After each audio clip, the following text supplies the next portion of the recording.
আজকে ভিডিওতে আমরা যে জিনিসটা নিয়ে আলোচনা করব সেটার নাম হচ্ছে prime number and the Riemann zeta function. Riemann অয়লারের স্টুডেন্ট ছিলেন, তো তিনি রাইম্যানের যেটা জিটা ফাংশন সেটা অ্যাকচুয়ালি অয়লার ইনভেন্ট করে গেছিলেন অ্যান্ড রাইম্যান সেটাকেই ডেভেলপ করেছিলেন। তো সেটার আগে আমরা কিছু প্রাইম নাম্বারের ব্যাপার নিয়ে আলোচনা করি। তো অ্যাকচুয়ালি প্রাইম নাম্বারটা কি? প্রাইম নাম্বারটা হচ্ছে এমন একটা নাম্বার যে যেটাকে শুধুমাত্র সেই নাম্বারটা দিয়ে অ্যান্ড 1 দিয়ে ডিভাইড করা যায়, অন্য কিছু দিয়ে ডিভাইড করা যায় না। যেমন 11, 13, 17, 29, 31। তো আজ অবধি আমরা নর্মাল ওয়েতে সবচেয়ে বড় যে নাম্বারটা জানতে পেরেছি সেটা হচ্ছে 2^8289933 - 1। এটা হচ্ছে লার্জেস্ট নোন প্রাইম নাম্বার। তো এই জিনিসগুলো নিয়ে আমরা আজকে আলোচনা করব এই ভিডিওতে। এবারে কোশ্চেন হচ্ছে, এই যে প্রাইম নাম্বারগুলো আছে সেগুলো কীভাবে সাজিয়ে থাকে। মানে হচ্ছে, যদি ইভেন নাম্বার আমরা দেখতে যাই তাহলে 2, 4, 6 মানে একটার পরপর, অড নাম্বারও তেমনি একটার পরপর থাকছে। ইন্টিজার একদমই পরপর নাম্বার 1, 2, 3, 4, এমনি ন্যাচারাল নাম্বার 1, 2, 3, 4 এইরকম চলতে থাকছে। কিন্তু প্রাইম নাম্বারের ডিস্ট্রিবিউশনটা কি সেটা একটা ধোঁয়াশা আজও রয়ে গেছে। বাট সেটা নিয়ে একটা আন্দাজ আমরা করতে পারি এবং তার উপরে অনেক কাজও আছে। এই যে রাইম্যানের জিটা ফাংশন সেটা নিয়েই কাজ হয়েছে। তো এবারে আমরা একটা জিনিসটা পড়ছি, সেটা হচ্ছে fundamental theorem of arithmetic. Fundamental theorem of arithmetic কী বলছে আমাদের?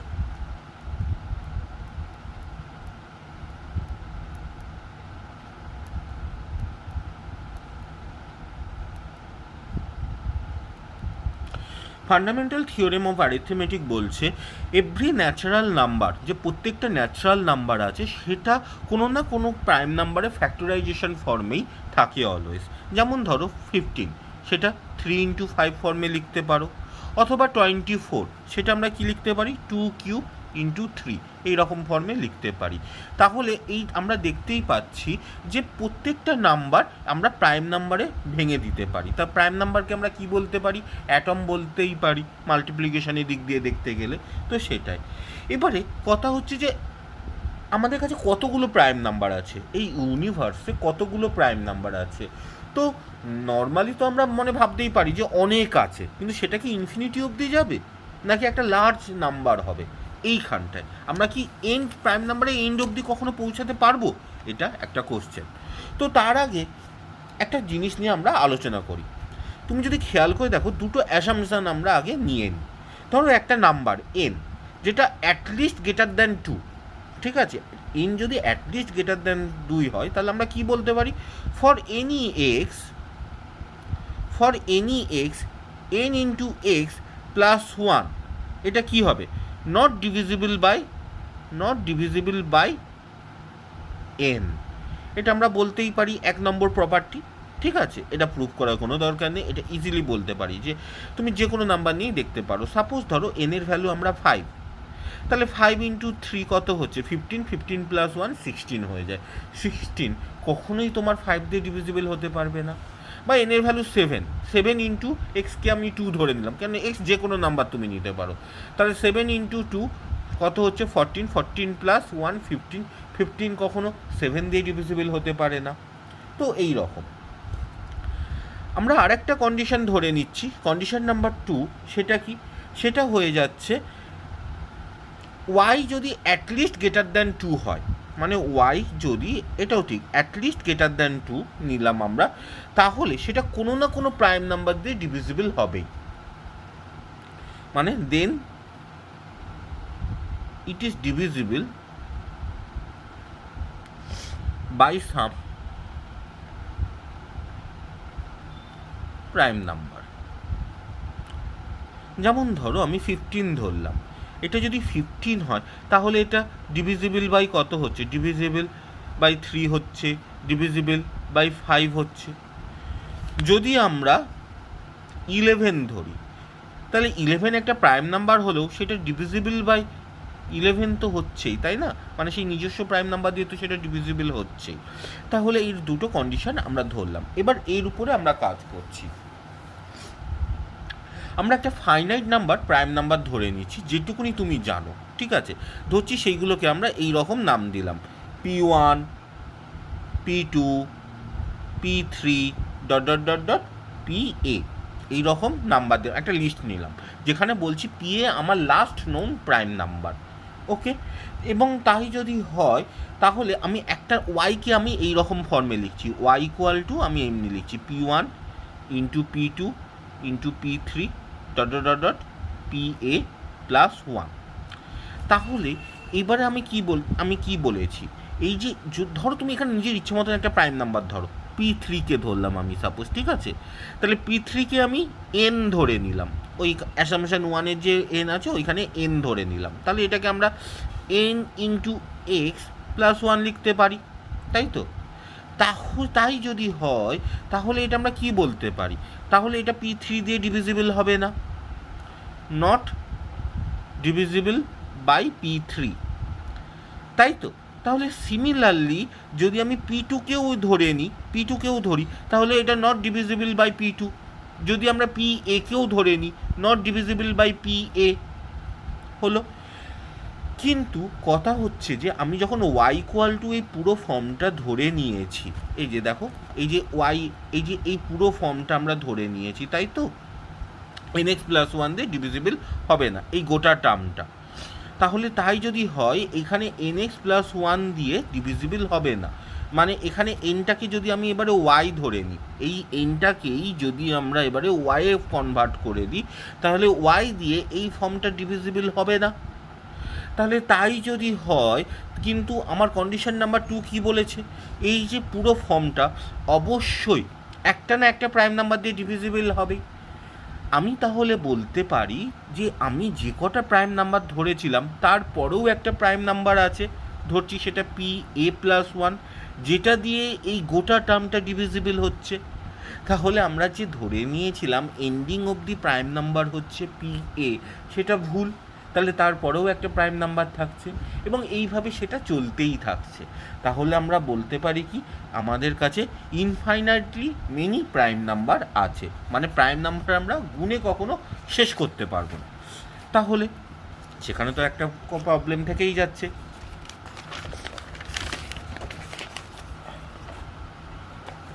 আমরা তাহলে ডিস্ট্রিবিউশন নিয়ে এবার একটু আলোচনা করি। গ্যাপ দুটো প্রাইম নাম্বারের মধ্যে যদি এখানে একটা প্রাইম নাম্বার থাকে, এখানে আরেকটা প্রাইম নাম্বার থাকে, তাহলে তাদের মধ্যে গ্যাপিং কতটা আছে?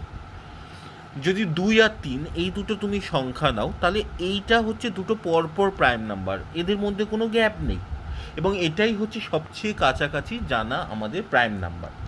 এরপরে একটা অদ্ভুত প্রাইম নাম্বার থাকে, সেটা হচ্ছে টুইন প্রাইম বলে তাকে।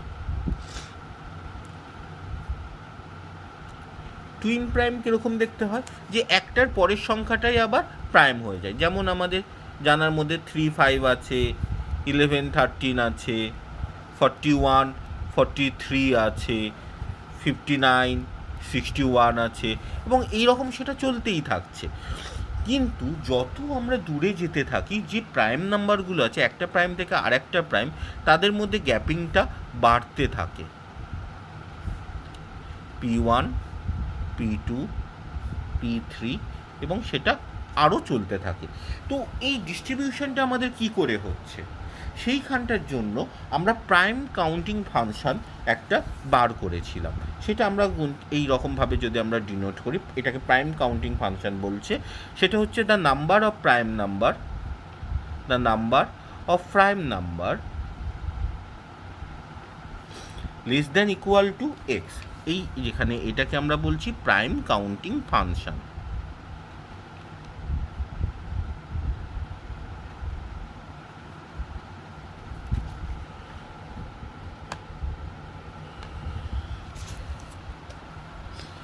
যদি আমরা এইটা দেখি, তাহলে এই যে আমি বললাম, তো আমরা যদি এইরকম একটা গ্রাফ ড্র করি, এক্স অ্যাক্সিস মানে গ্যাপিংগুলো নিচ্ছি, ধরো এটা 0, এটা 10, 20, 30, 40, এদিকেও 10, 20, 30, 40 নাম্বারিংয়ে গ্যাপিংয়ে। তাহলে আমরা দেখব যে প্রাইমে এগুলো এই রকমভাবে আমাদের সিঁড়ির মতো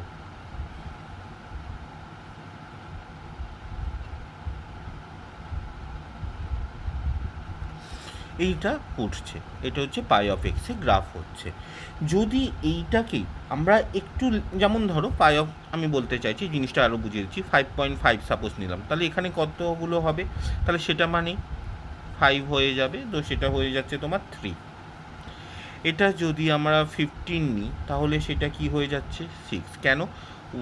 2 3 5 7 11 13, দেখো 6খানা নাম্বার আছে তার আগে, তাই না? তো এইভাবে আমরা বলতে পারি যে তার আগে ঠিক কতগুলো প্রাইম আছে। তো সেইটা নিয়ে আমরা এই গ্রাফটা ড্রন করলাম। তো যদি আমরা লেনটাকে বাড়িয়ে দিই, মানে আমরা তো 10 20 30 এইরকমভাবে লেনটা নিয়েছি, যদি আমরা লেনটাকে 100 200 300 400 এই রকম লেন্থ নিয়ে আলোচনা করি, তখন জিনিসটা দেখতে কীরকম হবে।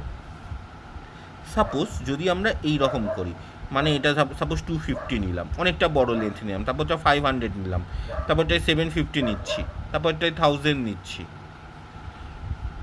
একইভাবে এদিকেও 250,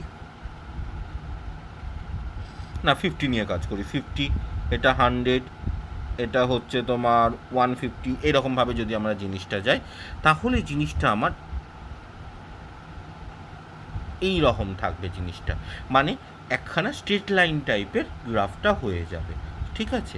তো এইখানটাইতেই আমাদের কোশ্চেন, এইটা আমাদের গ্রেট ম্যাথামেটিশিয়ান গস এই জায়গাটায় এসেছিলেন। তো তিনি একটা জিনিস তারপরে খেয়াল করেছিলেন যে যদি এই জিনিসটা, এই গ্রাফটা অনেকটা x by log base e x এর মতন দেখতে, এই যে গ্রাফটা আমরা যদি দেখি, এটা similar of pi of x এই গ্রাফের মতন দেখতে হচ্ছে।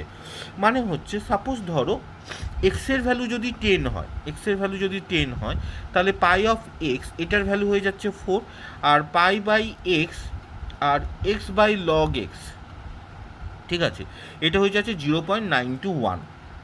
ঠিক আছে? তো যদি আমরা 10⁵ নিই, সাপোজ 10⁵ নিয়ে নিলাম, 10⁵ নিলে এটা হয়ে যাচ্ছে 9592, আর এই জিনিসটা হচ্ছে 1.104। যদি আমরা 10⁹ নিই, 10⁹ নিই ব্যাপারটায়, তাহলে এটা হয়ে যাচ্ছে 5847,534, আর এইটা হয়ে যাচ্ছে 1.054। যদি আমরা 10⁻11 নিই তাহলে এটা হয়ে যাচ্ছে 411,8054,813, আর এই সংখ্যাটা হয়ে যাচ্ছে 1.043। আমরা যদি খেয়াল করে দেখি যে যত আমরা এই দিকে 10-এর মাথায় পাওয়ারটা ইনক্রিজ করছি, এই দিকে যে এদের মধ্যে যেটা রেশিও, সেটা তত কার দিকে যাচ্ছে? 1-এর দিকে যাচ্ছে। মানে আমরা বলতেই পারি limit x tends to infinity plus pi x by log x, এটা কী হবে? এটা 1 হবে। তো আমরা একখানা রিলেশন পেলাম যে যে প্রাইম নাম্বারগুলো আছে তাদের ডিস্ট্রিবিউশনগুলো কীরকমভাবে থাকবে। তো এই যে রাইম্যান আছেন, গ্রেট ম্যাথামেটিশিয়ান রাইম্যান, তিনি এইটার উপর আরও এক্সট্রা কাজ দেখালেন যে কিভাবে সেই জিনিসগুলো এগোচ্ছে। তো এবারে আমরা আসছি রাইম্যান জিটা ফাংশানে। রাইম্যানের জিটা ফাংশান অ্যাকচুয়ালি কী? তো জিটা ফাংশানটা হচ্ছে এইটা, রাইম্যান জিটা ফাংশান।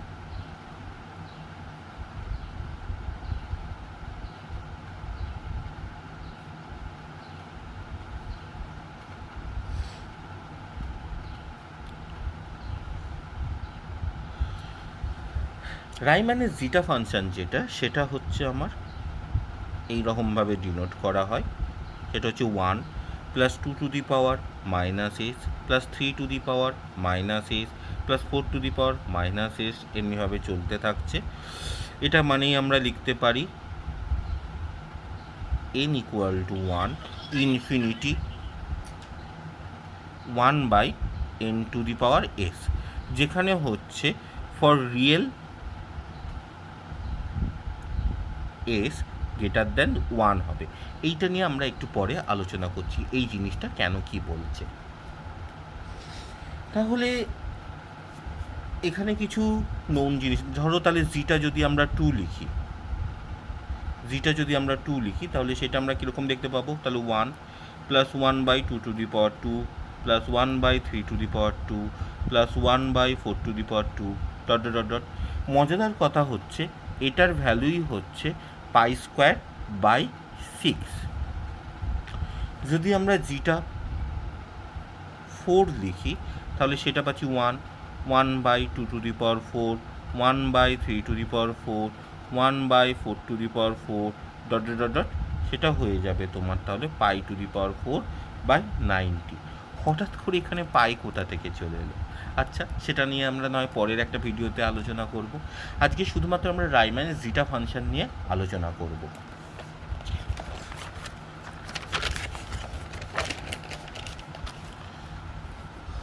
অয়লার যে ফাংশনটা নিয়ে কাজ করেছিলেন, জিটা ফাংশনটা নিয়ে, সেখানে শুধুমাত্র তিনি রিয়েল নাম্বার নিয়ে কাজ করেছিলেন, কিন্তু রাইম্যান সেখানে একটা কমপ্লেক্স নাম্বারেও নিয়ে এসেছিলেন। রিয়েল নাম্বার হলে যেটা হয় সেটা শুধুমাত্র নাম্বার লাইনে থাকে, মানে এটা 0, এটা 1, এটা 2। সেখানে রাইম্যান কি করলেন, এর উপরে একটা ইমাজিনারি লাইন আমরা এক্সপ্যান্ড করে দিলেন, ঠিক আছে? তো সেইখানে এখানে তাহলে +i1, এখানে +i2, এইরকমভাবে জিনিসগুলো থাকা শুরু করে দিল।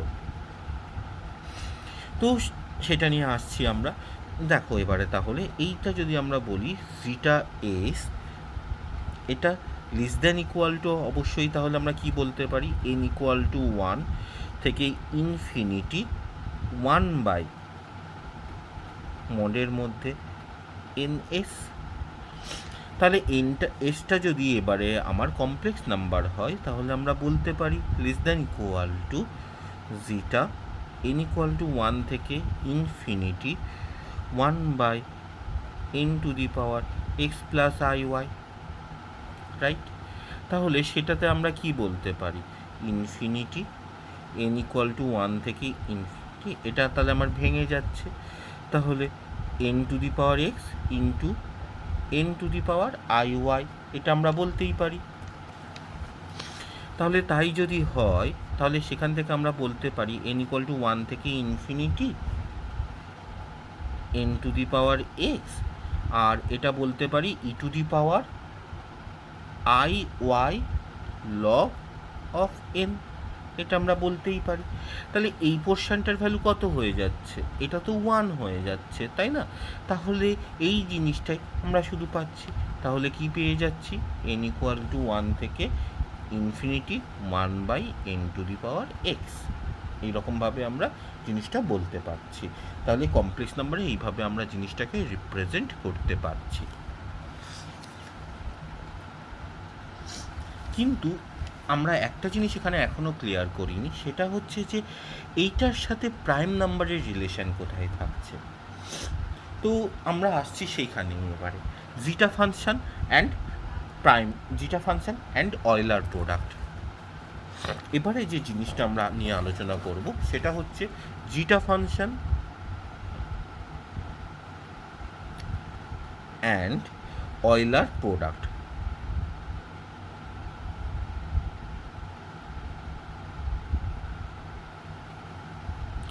এইখানে এবারে আমরা বুঝতে পারবো যে রিলেশনটা কোথায়। দেখো, জিটা ফাংশন মানে আমরা কিভাবে লিখতে পারি, জিটা ফাংশনকে আমরা লিখতে পারি 1 + 1/2 1/3 1/4 ডট ডট ডট ডট চলতে থাকছে, তাই তো? এটাকে সাপোজ আমি 1/2 দিয়ে মাল্টিপ্লাই করলাম বোথ সাইডে, তাহলে এই দিকটা কি পাচ্ছি, 1/2 1/4 1/6 ডট ডট ডট ডট চলতে থাকছে। এবারে যদি এইটা থেকে আমরা এটা মাইনাস করে দিই তাহলে জিনিসটা কীরকম হয়ে যাচ্ছে, তাহলে জিনিসটা আমার হয়ে যাচ্ছে 1 - 2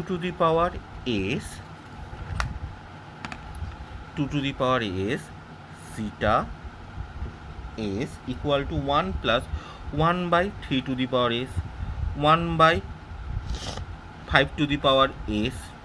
1/7 1/9 চলে আসে। তুমি যদি দেখো খেয়াল করে যে ইভেন নাম্বারগুলো আছে সেগুলো সব ভ্যানিশ হয়ে গেল। ওকে, সাপোজ এই টার্মটাকে এবারে আমরা 1/3 দিয়ে মাল্টিপ্লাই করছি, তাহলে 1/3 তাহলে 1 - 1/2 জিটা এস, এটা হয়ে যাচ্ছে তাহলে 1/3 প্লাস 1/9 1/15 ডট চলতে থাকছে, তাই তো? তাহলে এইবারে আবার আমরা কি করতে পারি, আমরা আবার যদি মাইনাস করি তাহলে এইটা থেকে এইটা যদি মাইনাস করি তাহলে পাচ্ছি 1 - 1/3 1 - 1/2 জিটা এস ইকুয়াল টু আমরা কি পাচ্ছি, ইকুয়াল টু আমরা লিখতে পারি 1 প্লাস 1/5 1/7 1 ডট চলতে থাকছে। তুমি যদি এখানটায় দেখো তাহলে এখানটায় আমার কি বাদ চলে গেল, 3 দিয়ে ডিভিজিবল যে কটা সংখ্যা আছে সেগুলো সব বাদ চলে গেল। তাহলে এইভাবেই যদি আমরা ফলো করি তাহলে প্রথমে প্রাইম নাম্বার 2, তারপরে প্রাইম নাম্বার 3, তারপরে প্রাইম নাম্বার 5, এইরকমভাবে যদি আমরা জিনিসটা ফলো করতে থাকি, মানে dot dot dot dot dot dot 1 - 1/5 1 - 3 1 - 1/2 zeta s, লাস্টে শুধুমাত্র কি পড়ে থাকবে, আমার 1 পড়ে থাকবে। তাহলে 1/জিটা এস ইকুয়াল টু আমরা কি বলতে পারি, একটা প্রাইম নাম্বার যেটা কত হচ্ছে 1 - 1/p⁻s। এটাকেই যদি আমরা সিম্পলিফাই করি তাহলে জিটা এস কি পাচ্ছি, প্রাইম 1/1 - p⁻−s। এই জিনিসটা এটাকে অয়লার প্রোডাক্ট বলে প্রাইম নাম্বারে, তাহলে সেটাকে আমরা জিটা এস দিয়ে রিপ্রেজেন্ট করতে পারছি। তাহলে তুমি যদি খেয়াল করে দেখো তাহলে জিটা এস থেকে কতগুলো প্রাইম নাম্বার কত কিভাবে থাকছে সেটা আমরা কিন্তু ডিনোট করতে পারছি।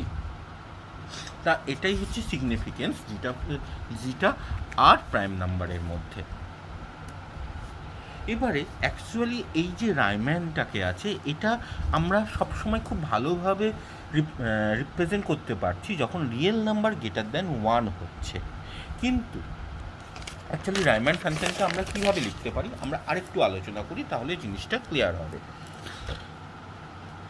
n = 1 থেকে যে ইনফিনিটি 1/n(x) আছে এটাকে আমরা কি লিখতে পারি, আমরা ডেফিনিট ইন্টিগ্রেশনের যে ডেফিনেশন আছে সেখান থেকে লিখতে পারি 1 to infinity 1/t⁻x dt, right? তাহলে সেইটাই যদি আমরা সলভ করি তাহলে আমরা পাচ্ছি t⁻1 - x by 1 - x infinity two 1। এবারে যদি খেয়াল করে দেখো এক্সের ভ্যালু যদি 1 হয়ে যায়, এক্সের ভ্যালু যদি 1 হয়ে যায় তাহলে অবশ্যই এটা কি হয়ে যাবে, অবশ্যই এটা ডাইভারজেন্ট হয়ে যাবে। ডাইভারজেন্ট অ্যান্ড কনভার্জেন্ট মানেটা কি, কনভার্জেন্ট মানে যার লিমিট, সোজা কথায় আমরা একদম সিম্পলভাবে বলতে গেলে ডাইভারজেন্ট মানে যেটা লিমিট আমরা বলতে পারি না কি হতে পারে, মানে সে কোথায় গিয়ে এক্সিস্ট করছে সেটা, মানে আলটিমেট ভ্যালুটা তার কি হচ্ছে আমরা বলতে পারি না। আর কনভার্জেন্ট মানে যেটা লিমিট এক্সিস্ট করছে। তো এইখানে যেটা পাচ্ছি, তো এটা যদি 1 বসে তাহলে সিম্পলি এটা ইনফিনিটি হয়ে যাচ্ছে নিচে, তাহলে ডাইভারজেন্ট হচ্ছে। আরেকটা জিনিস যদি খেয়াল করে দেখো এখানে যে আমার ইনফিনিটি আছে তাহলে এই যে 1 - x আছে, এই যে 1 - x এটাকে অবশ্যই কি হতে হবে, এটাকে অবশ্যই নেগেটিভ হতে হবে, কারণ যদি পজিটিভ হয়ে যায় তাহলে সেটাও ইনফিনিটি হয়ে যাবে, তখনই আমার কন্ডিশনটা অ্যাপ্লাই করা যায় না। তাহলে 1 - x অবশ্যই তোমার কি হতে হবে, নেগেটিভ হতে হবে, তাই তো? তাহলে সেইখান দিয়ে আমরা কি বলতে পারি, এক্সের যে ভ্যালু আছে, এই যে এক্সের যেটা ভ্যালু সেটা অবশ্যই কি হতে হবে, গ্রেটার দ্যান 1 হতে হবে। এইবারে আমরা কি জানি, আমরা জানি এন ইকুয়াল টু কী ছিল, এক্স প্লাস আই ওয়াই, তাই তো? তাহলে এখানে যে এটা সেটাই হচ্ছে তাহলে রিয়েল এস। তাহলে রিয়েল এস যদি হয় তাহলে সেটা অবশ্যই কি হচ্ছে, গ্রেটার দ্যান 1 হচ্ছে এইখানটায়। যদি 0 থেকে 1-এর মধ্যে হয় তাহলে জিটা এস, সেটা মানে আমরা লিখতে পারি 1/s-1 প্লাস সামেশন n-1 থেকে ইনফিনিটি n+1 ব্র্যাকেটের মধ্যে 1/ns-1/xs dx। এটা হচ্ছে 0 থেকে যখন ভ্যালুটা আমার 1-এর মধ্যে থাকছে। আর যদি লেস দ্যান 0 হয়ে যায় তাহলে সেটা হচ্ছে 2s পাই s-1 cos পাই 1 - s/2 গামা 1 - s আর ইন্টু জিটা 1 - s, যেখানে রিয়েল এস তোমার লেস দ্যান 0। এবারে গামা ফাংশনটাকে কিভাবে আমরা রিপ্রেজেন্ট করি? গামা ফাংশনটা হচ্ছে 0 টু ইনফিনিটি e⁻x(x⁻s-1 dx। আর আরেকটা কথা খেয়াল রাখবে, গামা অফ এন অবশ্যই n-1 ফ্যাক্টোরিয়াল হয় অলওয়েজ, যেখানে এনটা অবশ্যই তোমার ন্যাচারাল নাম্বার হতে হবে। একটা জিনিস খেয়াল করে যদি দেখো, এখানে একটা কজ আছে, তাহলে আমরা যদি এই রকম নিই জিটা -2কে নিই তাহলে সেটা অলওয়েজ 0 পাবো। এইটাকে আমরা ট্রাইভ্যাল 0 বলি, কারণ এটা আমরা অলওয়েজ ইজিলি বার করে দিতে পারি। কিন্তু যদি আমরা জিটা হাফ নিই তো সেটাও আমরা দেখতে পারি যে সেটাও অলওয়েজ 0 দেয়। এটাকে নন ট্রাইভাল 0 বলে, নন ট্রাইভাল 0 বলে, কারণ হাফের সাথে যখনই রিয়েল হাফের সাথে সাপোজ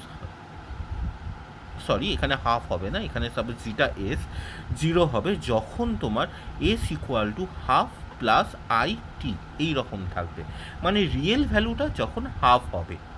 টিটা যা খুশি তাই হতে পারে, কিন্তু এটা যখন হাফ হয় তখন এটা অলওয়েজ 0-তে রিপ্রেজেন্ট করে, এটাকে নন ট্রাইভাল বলে।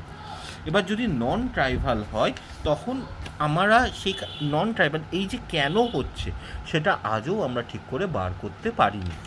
যদি আমরা এটা বার করতে পারি তাহলে এটা যে সাথে আমরা প্রাইম নাম্বারের মধ্যে কিভাবে ডিস্ট্রিবিউট হচ্ছে সেটা ইজিলি বলে দিতে পারবো। Thank you. আজকের ভিডিও আমরা এইখানেই রাখছি। তো আশা করি ভিডিওটা ভালো লেগেছে।